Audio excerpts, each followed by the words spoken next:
আসসালামু আলাইকুম ওরহমতুল্লাহি ওয়াবারাকাতুহ। প্রিয় পরিণতি চ্যানেলের বন্ধুরা, আশা করি আল্লাহ পাকের অশেষ মেহেরবানিতে আপনারা সকলে ভালো আছেন।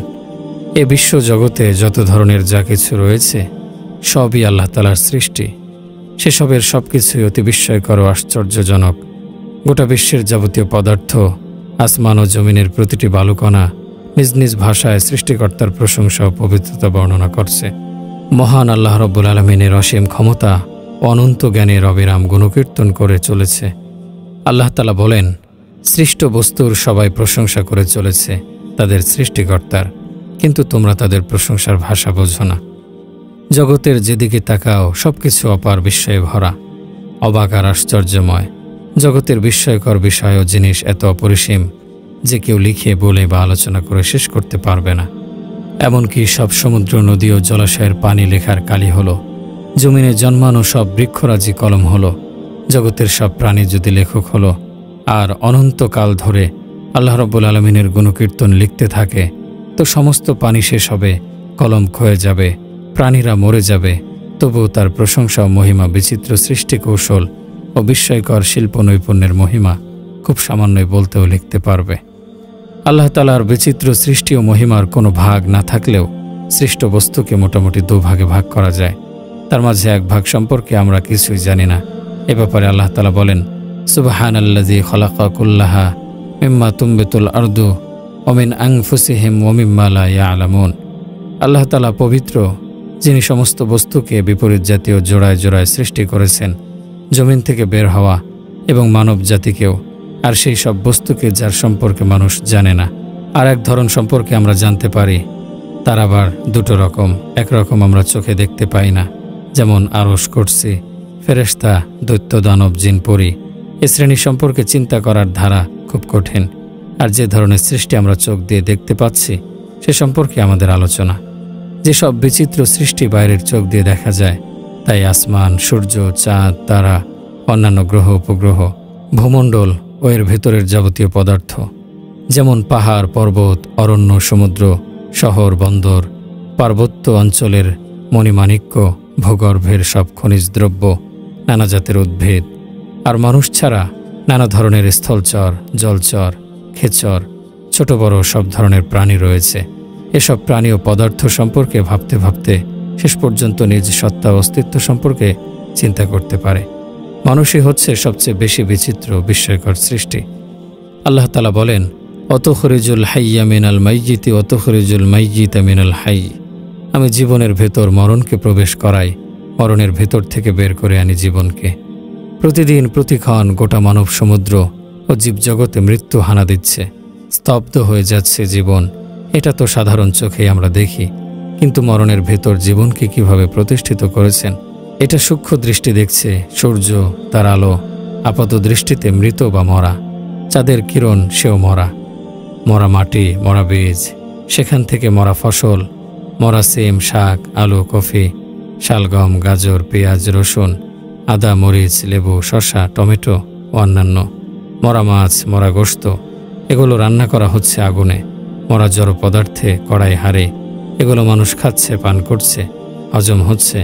বর্জ্য পদার্থ এক রাস্তা দিয়ে বেরিয়ে যাচ্ছে, তৈরি হচ্ছে রক্ত। হৃৎপিণ্ডের সংকোচন ও প্রসারণের কারণে রক্ত সারা শরীরে ছুটোছুটি করছে, তৈরি হচ্ছে সৃষ্টির অপার বিস্ময় বীর্য। বীর্যও মরা। এক আনন্দঘন রাত্রিতে পিতামাতার মিলনে মরা বীর্য প্রবেশ করছে মার জরায়ুথলিতে। আল্লাহ তাআলা বলেন, আওয়ালাম ইয়ারাল ইনসানু আন্না খলাকনাহু মিন নুতফাতিন ফাইযা হুয়া খাসীমুম মুবিন। মানুষ কি জানে না যে তাকে এক ফোঁটা নাপাক পানি দিয়ে তৈরি করা হয়েছে? তবুও তারা তর্ক বিতর্ক করে। অন্য জায়গায় আল্লাহ তাআলা বলেন, আফারাআইতুম মা তুমনুনা আনতুম তাখলুকুনাহু আম নাহনুল খালিকুন। তোমাদের ভেতর থেকে যে ছিটকে আসা পানি বেরিয়ে আসে, দেখেছো? ওগুলো কি তোমরাই তৈরি করো, না আমি তৈরি করি? মরা বীর্য ঠাঁই পায় পিতার পিঠে, মার বুকে, তারপর সেই পানি বিন্দুতে জন্মলাভের বীজ করে দিয়েছেন। পিতা ও মাতার কামভাবকে প্রবল করে দিয়েছেন। রমণীয় গর্ভধারা যেন খেয়ে তার পিতার পিঠের পানি বীজ সদৃশ্য। পিতা ও মাতার শুক্র যখন গর্ভে এসে মিলিত হলো, তখন তার নাম করা হলো লুৎফা। গর্ভ সঞ্চার হওয়ার সাথে সাথেই গর্ভবতীর ঋতুরক্ত নিয়ে নুতফা ধীরে ধীরে বড় হয়ে রক্তপিণ্ডের আকার নেয়। এই অবস্থার নাম হলো আলাকা। কিছুদিন পর সেই রক্তপিণ্ড মুদগা অর্থাৎ গোশতের টুকরোতে রূপ নেয়। সেটা ধীরে ধীরে মানুষের আকার নেয়, হাড় গোশত পেশি তৈরি হয়। তারপর আচমকা একদিন তাতে জীবন দান করেন মহাপরাক্রমশালী আল্লাহ রব্বুল আলামিন। আল্লাহ তাআলা বলেন, ইয়াসআলুনাকা আনির রূহি কুলির রূহু মিন আমরি রব্বি। তারা জিজ্ঞেস করছে রূহ কি? আপনি বলে দিন, রূহ হচ্ছে আল্লাহ তাআলার একটা আদেশ মাত্র। এই 43 দিনে 3টি পর্যায়ে অতিক্রম করার পর প্রাণ আসে। সূর্যের আলো, চাঁদের কিরণ, মাটি, বীজ, ফসল, শাকসবজি, মাছ, গোশত, রক্ত, বীর্য, শুক্র, এত সব মৃত জিনিস থেকে জীবনের সাড়া কে দেন? মহান আল্লাহ রব্বুল আলামিন। মানুষের সৃষ্টি হচ্ছে সবচেয়ে বিস্ময়কর। এছাড়া ভূমণ্ডল ও আসমানের মাঝে মহাশূন্যের মেঘ, বৃষ্টিশিলা, বজ্র, মেঘ গর্জন, বিদ্যুৎ, রংধনু আর বায়ু প্রবাহের পরিবর্তন দেখার বিষয়। এসবই আল্লাহ তাআলার অমিত ক্ষমতা ও অপার মহিমার নিদর্শন, তার গৌরব ও প্রতাপের পরিচয়। আল্লাহ তাআলা আরও বলেন, আওয়ালাম ইয়ানজুরু ফি মালাকুতিস সামাওয়াতি ওয়াল আরদি ওয়া মা খালাকাল্লাহু মিন শাই। তারা কি আসমান আর ভূপৃষ্ঠের রাজ্যগুলো সম্পর্কে এবং আল্লাহ তাআলা যা কিছু সৃষ্টি করেছেন তার মাঝে যা কিছু আছে তা নিয়ে চিন্তা করছে না? তিনি আরও বলেন, তুসাব্বিহু লাহুস সামাওয়াতুস সাবউ ওয়াল আরদু ওয়া মান ফিহিন্না। 7 আসমান ও 7 জমিনের মাঝে যা কিছু আছে সবই তার প্রশংসা ও গুণকীর্তনে মগ্ন রয়েছে। আল্লাহ তাআলার অপার মহিমার প্রথম নিদর্শন হচ্ছে মানুষ নিজেই। এক ফোঁটা শুভ্র রং পানির সাথে রং মিশিয়ে আর তাদের মিলনে দেহে কত ধরনের বিচিত্র পদার্থ যেমন মাংস, চামড়া, শিরা, স্নায়ু ও হাড় ইত্যাদি সৃষ্টি হয়েছে। এসব পদার্থের সহযোগিতায় কেমন সুঠাম সুশ্রী অবয়ব তৈরি করেছেন, গোলাকার করেছেন মাথা, হাত পাগুলো লম্বা লম্বা।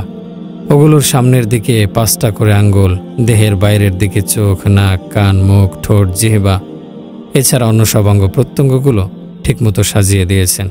দেহের ভেতরের দিকে প্রতিটি অঙ্গের আকার, প্রকার ও পরিমাণ আলাদা, প্রতিটির আকার, আয়তন আলাদা আর কাজও ভিন্ন। এসব প্রধান অঙ্গগুলোকে ভাগ করেছেন কটি ছোট ছোট অংশে। প্রতিটি আঙ্গুলে 3টি করে পোর, 2 গেরার মাঝের অংশ। কিন্তু বুড়ো আঙ্গুলের ক্ষেত্রে আবার অন্যরকম, সেখানে পোর রয়েছে 2টো, হাত ও পা উভয়। প্রতিটি অঙ্গকে সৃষ্টি করেছেন গোশত, চামড়া, শিরা, স্নায়ু ও অস্থি দিয়ে। চোখের মণি সুপারি আকারের, তাতে রয়েছে 7টা আলাদা স্তর। প্রতিটি স্তরের কার্যকারিতা ও উপযোগিতা আলাদা। এর জন্য কোনো একটা স্তরের ক্ষমতা বা কার্যকারিতা নষ্ট হয়ে গেলেই গোটা দুনিয়া আধার হয়ে যায়, কোনো কিছুই আর দেখতে পাওয়া যায় না। এরপর দেহের মাঝের হাড়গুলোর ব্যাপারে গভীরভাবে দেখুন। সূক্ষ্ম তরল পানি থেকে কেমন কঠিন ও মজবুত পদার্থ তৈরি করেছেন। প্রতিটি খণ্ড, গিরার আকার ও আয়তন আলাদা। কোনোটা গোলাকার, কোনোটা লম্বা, কোনো অংশ চওড়া, কোনো খণ্ডের ভেতরে ফাঁকা, কোনোটা আবার নিরেট দৃঢ়। হাড়গুলো আলাদা আকার, অবস্থা ও আয়তনের হলেও তাদের সবগুলোকে পরস্পর জুড়ে রাখা হয়েছে। প্রতিটির আয়তন, গঠন ও আকারের মধ্যে এক একটি আলাদা উদ্দেশ্য ও কৌশল রয়েছে। কখনো একটির মাঝে অনেক উদ্দেশ্য লুকিয়ে আছে। দেহঘরের খুঁটি হিসেবে অস্থিগুলোকে তৈরি করা হয়েছে। এগুলোর ওপর যাবতীয় অঙ্গের ভিত্তিতে করা হয়েছে। হাড়গুলো যদি গিড়া ও জোড়া বিশিষ্ট না হয়ে একটানা বিশাল হাড়ের আকারে সৃষ্টি করা হতো তাহলে পিঠ বাঁকানো বা নত করা সম্ভব হতো না। আবার যদি দেহের হাড়গুলো একটি হতো তাহলে সোজা হয়ে দাঁড়ানো যেত না। এই 2 ধরনের অসুবিধে দূর করতে অস্থিগুলোকে টুকরো টুকরো করে সৃষ্টি করেছেন, যাতে দেহের প্রতিটি অংশকে আমরা ইচ্ছামতো বাঁকাতে, নোয়াতে ও ঘোরাতে পারি। আবার অস্থিগুলোকে পরস্পর ধমনী ও শিরার সাহায্যে মিলিয়ে পাতলা পর্দার আবরণে জড়িয়ে মজবুত করে দিয়েছেন, যেন তাদের ওপর ভর করে দাঁড়াতে পারি। প্রতিটি অস্থি টুকরোর একদিকে 4টি করে গোল দাঁত এবং অন্যদিকে ওই 4টা দাঁত ঢুকে বসতে ও নড়তে পারে এমন 4টা গর্তের খাঁজ রয়েছে। একদিকের দাঁত অন্যদিকের গর্তের খাঁজগুলোর মধ্যে ঢুকে যায় এমন সমান করে বসানো রয়েছে যেন বাঁকা ও সোজা করার সময় প্রয়োজন মতো ঘুরতে পারে। হাড় টুকরোর মাথার গোল দিকের অংশ বের করে রাখা হয়েছে কনুইয়ের হাড়ের মতো, যাতে পেশি, শিরা, উপশিরা যেগুলো হাড়ের ওপর জড়িয়ে আছে সেগুলো আড়াআড়িভাবে থেকে হাড়ের সংযোগকে দৃঢ় রাখতে পারে। এভাবে মাথার খুলি 55টি হাড়ের টুকরা এক করে সৃষ্টি হয়েছে। ওগুলোকে পরস্পর জুড়ে দেওয়া হয়েছে সূক্ষ্ম সেলাইয়ের সাহায্যে। এসব সংযোগের মাঝে অতি সূক্ষ্ম নালা রয়েছে, তাতে খুলির কোনো এক অংশে ব্যথা বা ক্ষত সৃষ্টি হলে তা অন্য ভাগে পৌঁছতে পারে না, তাই অন্য অংশগুলো নিরাপদে থাকে। এ অংশের উপর কোনো আঘাত লাগাতে সে অংশের কষ্ট হয়, অন্য অংশগুলো নিরাপদ থাকে। দাঁতের সৃষ্টি কৌশল সম্পর্কে চিন্তা করলে আরও অবাক হতে হয়। কতগুলো দাঁতের আগা গোল ও চওড়া, আর কতগুলো দাঁতের আগা পাতলা ও ধারালো। খাবার প্রথমে চিকন ও ধারালো দাঁতের দাঁত কেটে টুকরো করে, এবার জিভ সেগুলো ঠেলে দেয় গোল ও চওড়া মাথার দাঁতের দিকে। সেগুলো খাবারকে আরও পিষে ফেলে, চালান করে দেয় পেটে। আল্লাহ রাব্বুল আলামিন হজমের জন্য এই সুব্যবস্থা করেছেন কি নিখুঁত তার সৃষ্টি। ছোটোখাটো কোনো দিক তার কুদরতি দৃষ্টি থেকে এড়ায়নি। এবার আসা যাক গ্রীবা দেশের বিচিত্রতার দিকে। 7 টুকরো হাড়ের সংযোগে সৃষ্টি করা হয়েছে গলা। সেগুলোকে মজবুত ও শক্ত করে দিয়েছেন শিরা, ধমনী, স্নায়ু দিয়ে জড়িয়ে। গলার ওপর দিকের সাথে যোগ করেছেন মাথাকে। পিঠের মেরুদণ্ডটিকে 24 টুকরো হাড় জোড়া সৃষ্টি করে তার ওপর দিকে গ্রীবা বা গলদেশ তৈরি করেছেন। মেরুদণ্ডের হাড়গুলোর সাথে পাশের দিকে পাঁজর বা বুকের হাড়গুলো এনে মিলিয়ে দিয়েছেন সুকৌশলে। এভাবে দেহের নানা জায়গায় আরও অনেক অস্থিখণ্ড সৃষ্টি করা হয়েছে। তাদের সব কটার ব্যাপারে আলোচনা করা দীর্ঘ সময়ের দরকার। মোটামুটি দেহ খাঁচাটির মাঝে 247টা অস্থিখণ্ড বিভিন্ন উদ্দেশ্যে নানান জায়গায় নানা কৌশলে জোড়া দেওয়া হয়েছে, যাতে মানুষ তার ইচ্ছে মতো কাজ করতে পারে। যা হোক, দেখুন, এত সব বিচিত্র পদার্থ এক ফোঁটা অপবিত্র ও নিকৃষ্ট পানি থেকে তৈরি হয়েছে। এগুলোর এক একটা খণ্ড এত দরকারি যে এক টুকরো বিকল বা নষ্ট হয়ে গেলে গোটা দেহ অচল হয়ে যায়। সব কিছুই সুচারু সুনিয়ন্ত্রিতভাবে সাজানো। শরীরের কোথাও একটা হাড়ের টুকরো বেড়ে গেলে দেহের শান্তি ও আরাম হারাম হয়ে যায়। বিভিন্ন কাজ করার উদ্দেশ্যে অস্থিখণ্ড ও অঙ্গ প্রত্যঙ্গগুলো নড়াচড়া ও সঞ্চালন করার প্রয়োজন হয়। সেজন্য অঙ্গ প্রত্যঙ্গগুলোর মধ্যে সর্বমোট 527টি আজালা বা মাংসপেশি সৃষ্টি করেছেন। মাংসপেশিগুলো মাছ আকারের, মাঝখান চওড়া ও পুরো, আগার দিকে ক্রমশ পাতলা ও সরু। এদের গঠন ও আয়তন আলাদা, কয়েকটি বড় ও কটি ছোট। প্রতিটি পেশি গোশত, ধমনী ও পাতলা পর্দা দিয়ে তৈরি। পর্দাগুলো চাদরের মতো ওদের জড়িয়ে আছে। 527টা পেশির 24টা চোখের চারদিকে রয়েছে। এদের সাহায্যে সব দিক থেকে চক্ষু, গোলক, ভ্রু ও পাতাকে ইচ্ছামতো ঘোরানো যেতে পারে। দেহের সব জায়গায় পেশির উপকারিতা, কাজ ও উপযোগিতা আলোচনা করতে গেলে রাত ফুরিয়ে যাবে।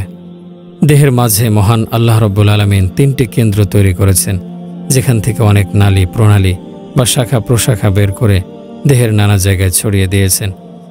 পয়লা কেন্দ্র মস্তিষ্ক। এখান থেকে অনেক স্নায়ুসূত নালী প্রণালীর মতো বের হয়ে দেহের নানা স্থানে জড়িয়ে রয়েছে। এদেরই সাহায্যে অনুভব শক্তি বা নাড়াচাড়ার ইচ্ছা মস্তিষ্ক দেশে তৈরি হয়ে বিভিন্ন অঙ্গ প্রত্যঙ্গের দিকে ছড়িয়ে পড়ে। মস্তিষ্কের কেন্দ্র থেকে একগোছা মোটা সাদা রঙের রগ তৈরি হয়েছে।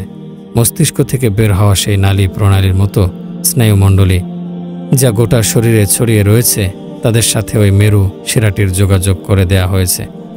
উদ্দেশ্য এই যে এর ফলে কোনো অঙ্গের স্নায়ু মস্তিষ্ক থেকে দূরে পড়বে না, বরং গোটা দেহের স্নায়ুর সম্পর্ক মস্তিষ্ক কেন্দ্রের সাথে সমানভাবে জড়িয়ে থাকে। কোনো অঙ্গের স্নায়ু মস্তিষ্ক থেকে দূরে পড়লে সরবরাহের অভাবে ধীরে ধীরে শুকিয়ে নষ্ট হয়ে যেতে পারে। দ্বিতীয় কেন্দ্র রক্তধারা বা কলিজা। এখান থেকে অনেকগুলো রক্তবাহী শিরা ও উপশিরা বের হয়েছে। সেগুলো দেহের প্রতিটি অঙ্গ প্রত্যঙ্গে ছড়িয়ে ও জড়িয়ে রয়েছে। এসব শিরা উপশিরার সাহায্যে রক্তধারে পরিশোধিত খাদ্যরস গোটা দেহের পরিপুষ্টির জন্যে প্রতিটি অঙ্গ প্রত্যঙ্গে পৌঁছে যায়। তৃতীয় কেন্দ্র অন্তর বা হৃৎপিণ্ড।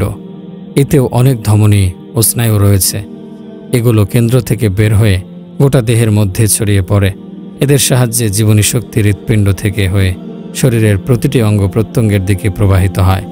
দেহের এক একটি অঙ্গ সম্পর্কে গভীরভাবে চিন্তা করি যে সেটা আল্লাহ তাআলা কীভাবে আর কী উদ্দেশ্যে সৃষ্টি করেছেন, তখন অবাক বিস্ময়ে নিথর হয়ে মহান রব্বুল আলামিনের সীমাহীন ক্ষমতা ও দয়া উপলব্ধি করতে পারি। 7টি স্তরে তৈরি করেছেন তিনি চোখকে। কেমন সুন্দর গঠন ও বিচিত্র আকারের! এর আর অন্য কোনো বিকল্প ছিল কি? চোখ যদি কপালের মাঝখানে হতো বা অন্য কোথাও, এই চোখের সৌন্দর্য নিয়ে কত কবি কত আবেগময় কবিতা রচনা করেছেন। এক এক মানুষের এক এক ধরনের চোখ, কারো ছোট, কারো বড়, কারো ভ্রু বাঁকা তরবারির মতো, কারো মাঝখানে কাটা। একজন নারীর চোখের সৌন্দর্যে মুগ্ধ হয়ে কত পুরুষ পাগল হয়ে গেছে। চোখ যে আকর্ষণের অন্যতম অংশ তা আল্লাহ তাআলা কালামে পাকেই বলেছেন। জান্নাতের হুরদের সৌন্দর্য কোটি গুণ বেড়ে যাবে তাদের চোখের কারণে। হৌরিন আইন কামসালিল লুলুইল মাকনুন, তারা বড় বড় চোখের আর মণিমুক্তা সাদৃশ্য হবে। কাজল কালো চোখ, হরিণী চোখ, চোখের তারার আলোয় কত নারী, কত দুর্ধর্ষ পুরুষ দিগ্বিজয়ী যোদ্ধাকে ঘায়েল করে দিয়েছে। কত রাজা তার রাজত্ব ছেড়েছে চোখের ইশারায়। আল্লাহ ধুলোবালি ও খড়কুটো থেকে সুরক্ষা করার জন্যে চোখের পাতাকে ঢাকনা হিসেবে তৈরি করেছেন। সেই পাতার কিনারে কতগুলো সোজা কালো রঙের লোম দিয়ে সাজিয়েছেন। এগুলোকে পাপড়ি বলে। এরা একদিকে যেমন চোখের শোভা ও সৌন্দর্য বাড়ায়, তেমনি দৃষ্টিশক্তি অনেক প্রখর করে।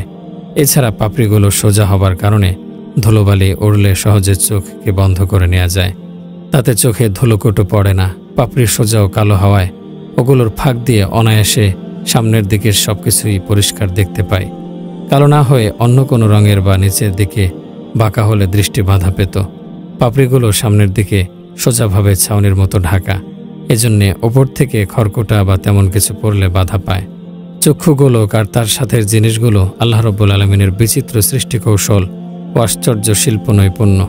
কিন্তু এর চেয়ে আরও আশ্চর্য কারিগরি এবং অসীম ক্ষমতার নিদর্শন প্রায় 700 কোটি চোখের মণি।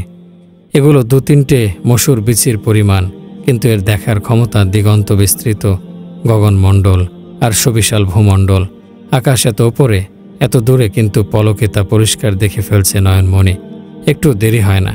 সামনের দৃষ্টিতে চোখের দেখার বিচিত্র ব্যবস্থা, আয়নায় ফুটে ওঠা ছবি দেখার অবস্থা, এছাড়া বাস্তব আকার দেখার তথ্য বলতে গেলে সারা রাত ফুরিয়ে যাবে।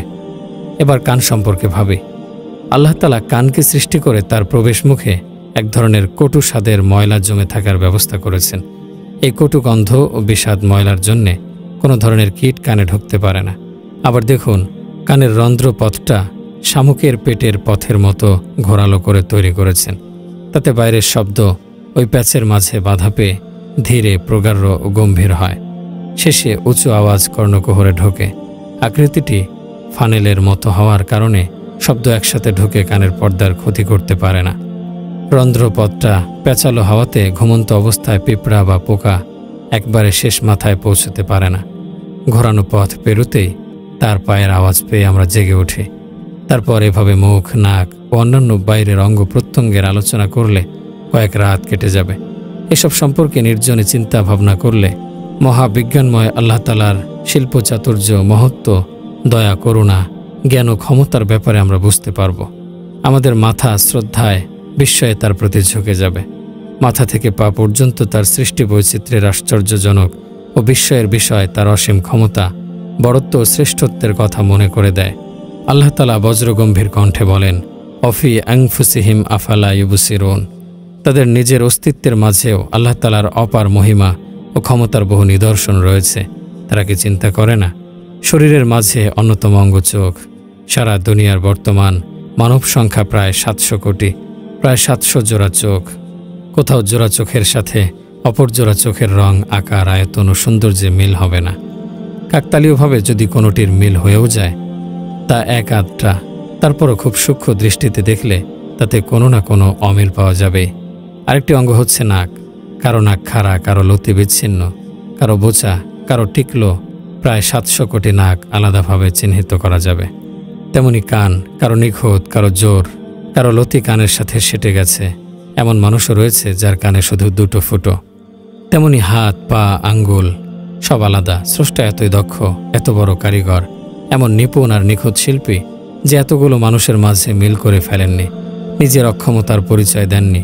এমন কোনো ভাস্কর আছেন যার সৃষ্টি এত বিশাল, এত রকমের আর বৈচিত্র্যের? আঙ্গুলে যে রেখা রয়েছে এত সূক্ষ্ম, অথচ প্রায় 700 কোটি মানুষের বুড়ো আঙ্গুলের ছাপ হস্ত রেখাবিদ বা ছাপ বিশেষজ্ঞ আলাদা করতে পারবেন। কারো সাথে অন্যের মিল হবে না। কিয়ামত পর্যন্ত যত মানব সন্তান আসবে সবার ছাপ আলাদা হবে। সুবহানাল্লাহ, সব মহিমা আল্লাহর। আল্লাহর মহিমা ফুটে বেরুচ্ছে দেহের ভেতরের আশ্চর্য সৃষ্টিতে। এবার আসুন দেহের ভেতরের ব্যাপারগুলোতে। এটা আরও বেশি বৈচিত্র্যময় ও বিস্ময়কর। বিশেষ করে মস্তিষ্ক, তার ভেতরে তৈরি হয়েছে বোধ ও অনুভব শক্তি। এর চেয়ে আশ্চর্যজনক সৃষ্টি আর কিছুই হতে পারে না। বুকের রক্তধারা ও শ্বাস প্রশ্বাসের কারখানা ও পেটের মাঝের কাজগুলো আরও বৈচিত্র্যময়। মহামহিমান্বিত স্রষ্টা পেটের ভেতর পাকস্থলীকে ডেকচির মতো করেছেন। ভেতরের উত্তাপে পাকস্থলী সবসময় চুলোর ওপর রাখা পাত্রের মতো টকবক করে ফুটছে। খাবার সেখানে পৌঁছা মাত্র সেই উত্তাপে হজম হয়ে যায়। সেখান থেকে খাদ্যরস দেহের অন্যান্য অংশের দিকে যাবার জন্যে বের হয়ে পড়ে। পথে কলিজা বা রক্তধারে পৌঁছলে ওই খাদ্যরস রক্তে পরিণত হয়, তারপর ছুটতে থাকে। পথে রক্ত পিত্তকোষের মাঝ দিয়ে যাবার সময় পিত্তকোষ তাকে সংশোধিত করে। তার ফেনিল অংশ, যাকে পিত্ত বলা যায়, ছেঁকে রেখে দেয়। সেখান থেকে এই সংশোধিত রক্ত টিল্লি বা প্লিহায় পৌঁছলে আবার সংশোধিত হয় এবং রক্তের তলানি বা গাঁত প্লিহা নামের পাত্রে থেকে যায়। সংশোধিত রক্ত ফের সারা শরীর জুড়ে ছুটতে থাকে। পথে যকৃৎ নামের যন্ত্রটি রক্তের মাঝের জলীয় অংশকে আলাদা করে মূত্রকোষের দিকে পাঠিয়ে দেয়। বিশুদ্ধ রক্ত গোটা শরীরের সবখানে পৌঁছে তাকে সবল করে তোলে। এভাবে স্ত্রীলোকের পেটের বাচ্চাদানি এবং সন্তান উৎপাদনের যন্ত্রগুলো বিশেষ বৈচিত্র্যময় ও আশ্চর্যজনক। আবার দেহের বাইরের ইন্দ্রিয়গুলোর কর্মশক্তি আর ভেতরের যন্ত্রগুলোর শক্তি, যেমন দর্শন, শ্রবণ, বোধ, জ্ঞান, যা আল্লাহ তাআলা মানুষকে দিয়েছেন মহিমান্বিত স্রষ্টা, তা কেমন অপার মহিমা ও বিচিত্র শিল্প নৈপুণ্য তৈরি করেছেন। কোনো চিত্রকর আচমকা কোনো প্রাচীরের গায়ে কিংবা বিশাল ক্যানভাসে একটা সুন্দর ছবি আঁকলে তার দক্ষতায় বিস্মিত হয়ে আমরা পঞ্চমুখে তার ভূয়সী প্রশংসা শুরু করি। কিন্তু বিশ্বস্রষ্টা কেমন বিচিত্র কারুকাজ বিস্ময়করভাবে সাজিয়েছেন তা নিয়ে চিন্তা ভাবনা করার অবকাশও আজ আমাদের নেই। আর আশ্চর্যের বিষয় হলো, চিত্রকরের হাত, কলম, তুলি, অন্যান্য যন্ত্রপাতি সবই দেখা যায়, কিন্তু সেই মহান অলৌকিক বিশ্বশিল্পীর তুলি, কলম বা হাত কিছুই আমরা দেখতে পাই না। এমন মহামহিমাময় চিত্রকরের বৈচিত্র্যপূর্ণ ছবি দেখে তার অসীম ক্ষমতা ও অপার মহিমার কথা ভেবে আমরা অবাক হই না। এমন সুদক্ষ সুনিপুণ শিল্পীর অনেক অনন্ত জ্ঞানের কথা ভেবে আমরা অবাক হই না। এমন সুদক্ষ সুনিপুণ শিল্পীর অনেক অনন্ত জ্ঞানের কথা ভেবে আমরা কখনো স্তব্ধ, নিথর, দিশেহারা বা আত্মহারা হই না।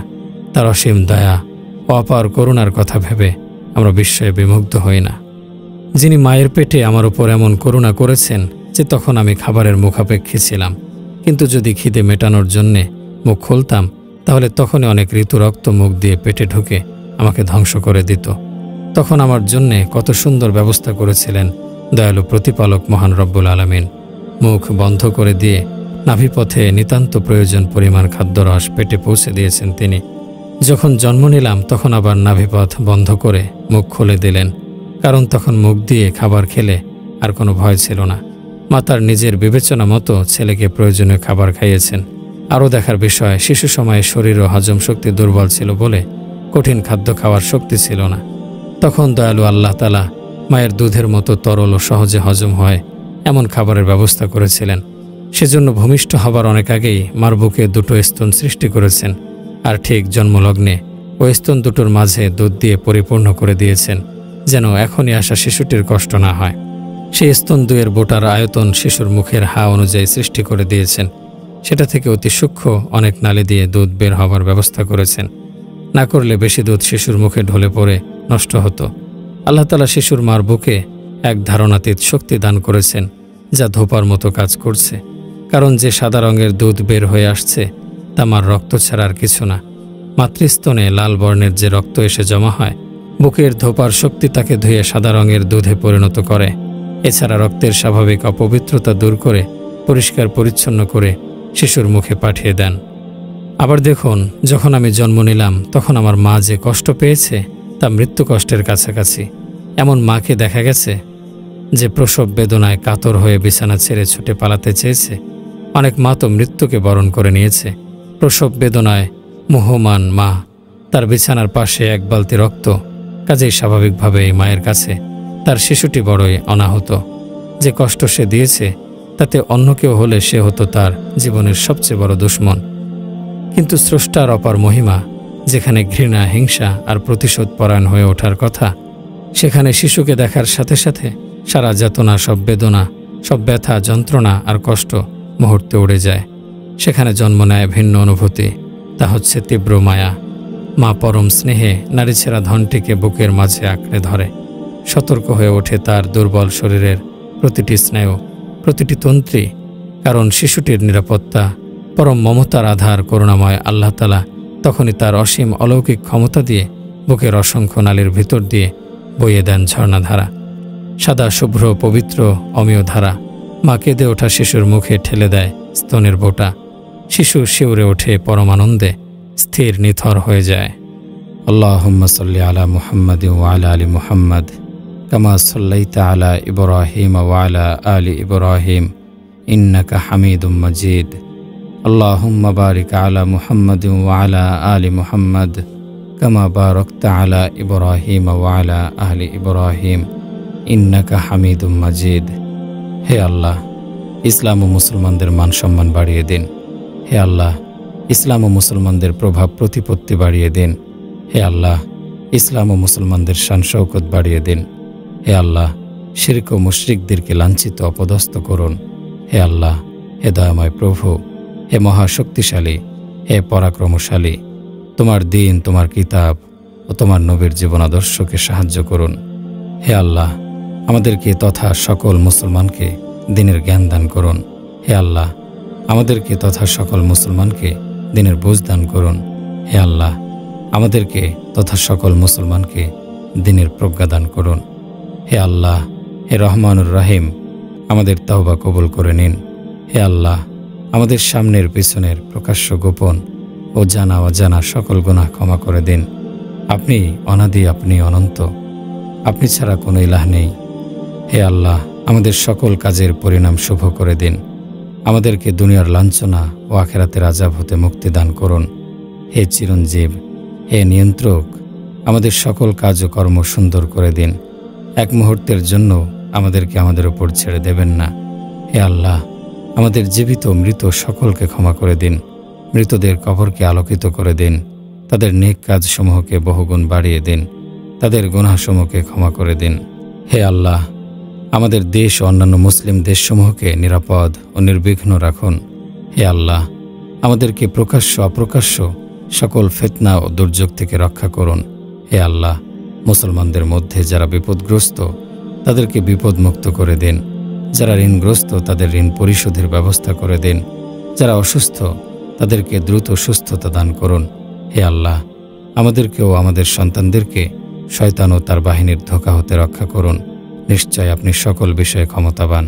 হে আল্লাহ, হে মহামহিম ও মহানুভব, আপনি আমাদেরকে পরিত্রাণ দিন। হে আল্লাহ, আপনি আমাদের একমাত্র ইলাহ। আপনি ছাড়া আমাদের আর কোনো ইলাহ নেই। আপনি দুনিয়া ও আখিরাতে রহমান ও রহিম, আদি অনন্ত সকলের ইলাহ। আপনি মহাক্ষমতাশালী, আপনি রিজিকদাতা ও অসীম শক্তিধর, আপনি সকলের ওপর প্রবল। হে আরহামুর রাহিমিন, আমাদেরকে নাজাত দিন, আমাদেরকে নাজাত দিন, আমাদেরকে নাজাত দিন।